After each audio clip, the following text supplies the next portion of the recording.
Hey everyone, welcome back. Ready for another deep dive? Nice. Awesome. Today we're tackling Ikigai. Ooh, fascinating topic. Yeah, it is. We'll be using Ikigai, the Japanese secret to a long and happy life. I'm excited to explore that. Me too. It's all about finding your reason for being, your purpose, and finding joy and meaning in life, like what gets you out of bed in the morning. Absolutely. And we'll be looking at some pretty interesting stuff today, like how even simple tasks can bring us joy and Idea of resilience, right? yeah, bouncing back from challenges, even the connection between, get this, your fingers and living to 100. Wow. Okay, I'm intrigued. So to kick things off, what exactly is Ikigai? Well, it's not just one thing. It's more like a whole approach to life, you know? Okay, I like that. It's often visualized as 4 overlapping circles. What you love, what you're good at, what the world needs, and what you can be paid for. Oh, right. I've seen that diagram before. Yeah, so Ikigai is where those circles meet. And it's important to note that it's not just about work. It's about finding that sweet spot, that balance in every part of your life. That makes sense. And the book talks a lot about flow, too. What's that all about? Flow. Think of a time you were so absorbed in something that you completely lost track of time. Like maybe you were painting or writing or even just having a really good conversation. Oh, yeah, totally. That feeling, that's flow. It's being completely engaged and energized in what you're doing. You're in the zone. I definitely know that feeling. So how do we tap into that more often in our everyday lives? Well, the book gives some great advice. First, choose tasks that challenge you, but not too much. You know, like you want to push yourself, but not feel overwhelmed. Right, find that sweet spot. Exactly. Second, have a clear goal in mind. It helps you focus your energy when you know what you're aiming for. And lastly, eliminate distractions. Like seriously, put your phone away, close those extra tabs on your computer. Multitasking is the enemy of flow. So true. Focus is key. Now, one thing that really stood out to me was the difference in how Western and Japanese cultures view this whole idea of flow. Can you explain that a bit? Sure. So Western cultures tend to be very goal-oriented. You know, it's all about achieving something specific. But Japanese culture, it emphasizes the process and the journey itself. Interesting. Like the book gives the example of Takumi, the master artisans. Oh yeah, the ones who dedicate their lives to perfecting their craft. Exactly. It's not just about the end product for them. It's about finding joy and dedication in every single step. I love that. It's like savoring the process, every brush stroke, every note, every word. Okay, so we've got this idea of finding our Ikigai and then finding flow within that. But the book also dives into longevity. It talks about centenarians in Okinawa, Japan, one of the blue zones where people tend to live really long lives. Yeah, it's fascinating. The Okinawans, they have a strong sense of community, a deep purpose, and yes, Ikigai. It's woven into their lives, and it seems to contribute to their health and happiness. It's like Ikigai is a key ingredient in their recipe for a long life. Maybe it is. The book even highlights some of their specific lifestyle habits. Like what? Well, they eat a balanced diet and they stay physically active. Right, simple but important things. But what really struck me is their strong social connections, you know, that sense of belonging. And they never stop learning. Plus, they seem to have a really positive outlook on life. What stood out to you? I think, for me, it was their emphasis on harahachibu. It means eating until you're 80% full. Oh yeah, I remember reading about that. It's like mindful eating, right? Exactly. They also have this wonderful saying, nuchigusui, which means food is medicine. It shows how much they value nourishing their bodies. That's beautiful. It's not just about dieting, it's about respecting your body and what you put into it. And then there's all the movement. Like you said, it's not necessarily about hitting the gym, it's more about integrating movement into their everyday lives, like gardening or walking. Yeah, it's just a natural part of their routine. So all of this, the community, the purpose, the mindful living, it seems like it all ties back to Ikigai. It's like having this core, this foundation that keeps them going. Absolutely. And speaking of foundations, the book also talks about resilience and even something called anti-fragility. Have you heard of that? Yeah, it's like bouncing back from challenges, right? Right. Resilience is about being able to bounce back from setbacks. But anti-fragility, that's a step further. It's about actually benefiting from challenges, getting stronger because of them. Whoa, that's next level resilience. Right. And we'll dive more into that later, but the book offers some really fascinating insights into how we can cultivate both resilience and anti-fragility in our own lives. I'm all ears. This is already giving me so much to think about. I mean, we've covered the main idea of Ikigai, the power of flow, and even gotten a peek into the lives of these amazing Okinawan centenarians. But we're just getting started. There's so much more to explore. Exactly. I'm really fascinated by how the Okinawans incorporate movement into their daily lives. It's really inspiring, isn't it? Yeah, it is. It's not about forcing themselves to go to the gym or anything. Oh, that's much more natural. Like you said, it's like gardening or walking to the market. It's just woven into their lives. It is. And it makes me think back to our conversation about microflow. Oh, yeah. Maybe all those little moments of joy and engagement while they're tending their gardens or whatever are actually a big part of their secret to longevity. That's a great point. Those little moments definitely add up. Totally. Now let's talk about their diet. Yes, their diet. I'm really curious to hear more about that. Well, they have this amazing saying, nuchigusui, which means food is medicine. Oh, wow, I love that. It perfectly captures their belief that food is essential for a long and healthy life. It's not about just, counting calories or following some fad diet. Right. It's about nourishing your body. Exactly. They focus on whole foods, lots of fresh veggies and fruits, whole grains, and some fish. So it's similar to the Mediterranean diet then? Very similar. Ah. And speaking of food, I remember the book mentioned some specific ingredients. Oh, yeah. What were some of those? Well, of course they love sweet potatoes. Makes sense. They're so nutritious. And they eat a lot of seaweed too, which is full of minerals. Oh, and turmeric. Right. Yes, turmeric. Great for reducing inflammation. Okay, so those are all pretty common. But what about Goya? Goya. That one's a bit more unique. Yeah, it is. It's a bitter melon, and it might not be the tastiest thing. I've heard it's pretty bitter. But it's packed with antioxidants, and it's thought to help regulate blood sugar.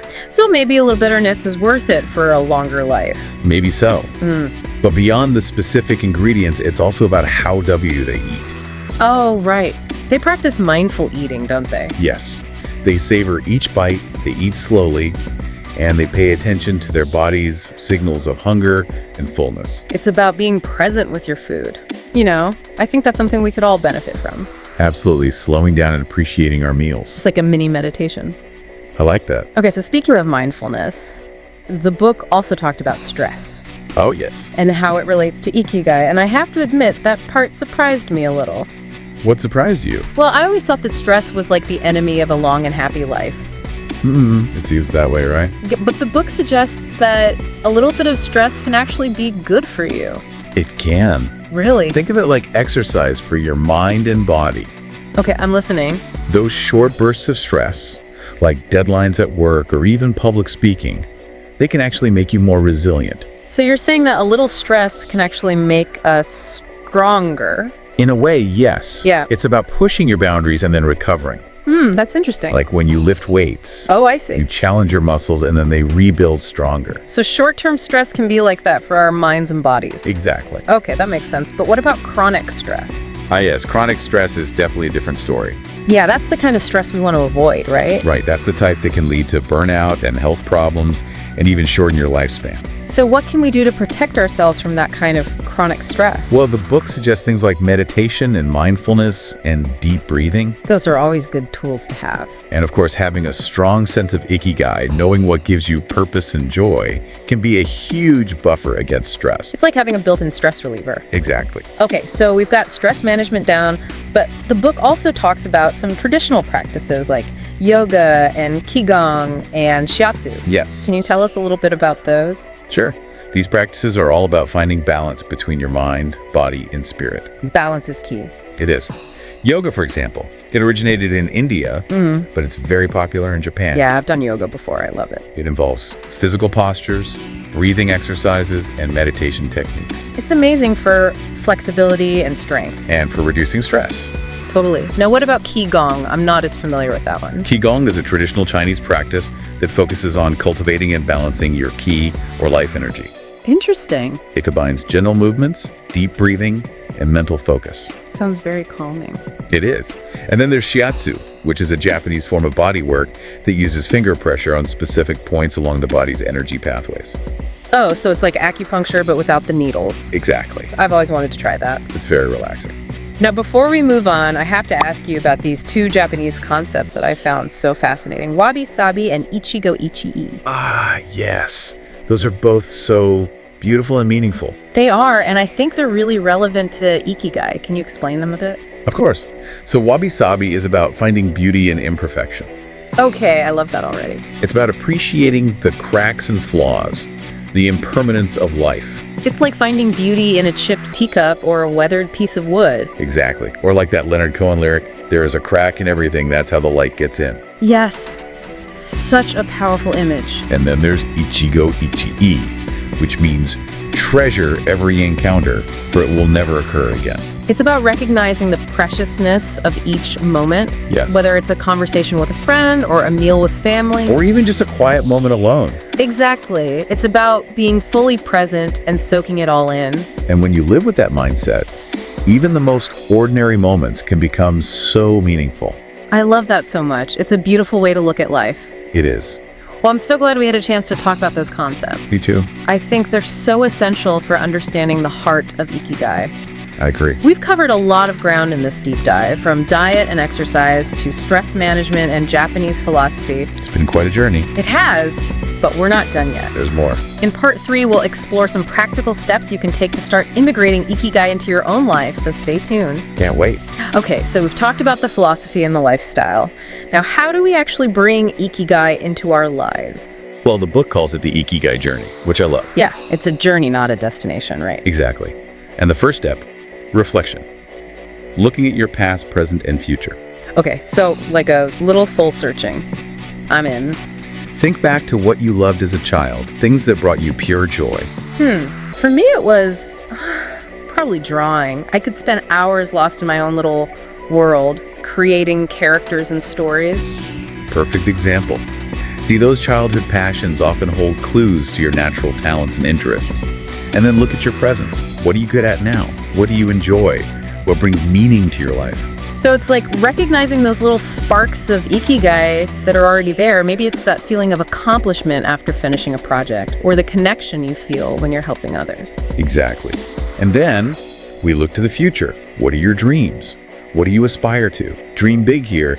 Imagine a life fully aligned with your Ikigai. Well, I've always thought about writing a book. And maybe even, I don't know, hosting a podcast someday. Looks like you're already on the right track. Huh, yeah, I guess I am. It's those little steps that matter, right? Absolutely. And remember, finding your Ikigai isn't some sudden aha moment. It unfolds over time. It evolves. That actually takes the pressure off. Right. So what can we do daily to kind of nurture our Ikigai? The book talks about small rituals, simple habits that can make a big difference. I love that. Little things, big impact. For example, start your day with something mindful. Meditation, journaling, even just a few deep breaths to set an intention for the day. Center yourself before the day gets crazy. Exactly. Another one, make time for nature. Even just a short walk can have a huge impact on your well-being. Oh, for sure. Nature is my go-to reset button. And don't forget about meaningful connections. Spend time with loved ones, join a group, even just chat with a stranger. Yeah, those connections are so important. They really nourish us. And finally, find ways to express your creativity, share your gifts with the world, art, music, writing, even just an act of kindness. It's about making a positive impact in whatever way feels right for you. That's it. Wow, we've covered so much in this deep dive. It's not just about living longer, it's about living better. Waking up with a sense of purpose, knowing you're living a life that's true to you. If you had to write a haiku about your own Ikigai, what would it be? What a beautiful question to end on. I'll have to give that some thought. As Mitsuo Aida said, happiness is always determined by your heart. And maybe, by embracing Ikigai, we can all write our own stories of happiness. Beautifully said. Thanks for joining us on this journey, and until next time, happy deep diving.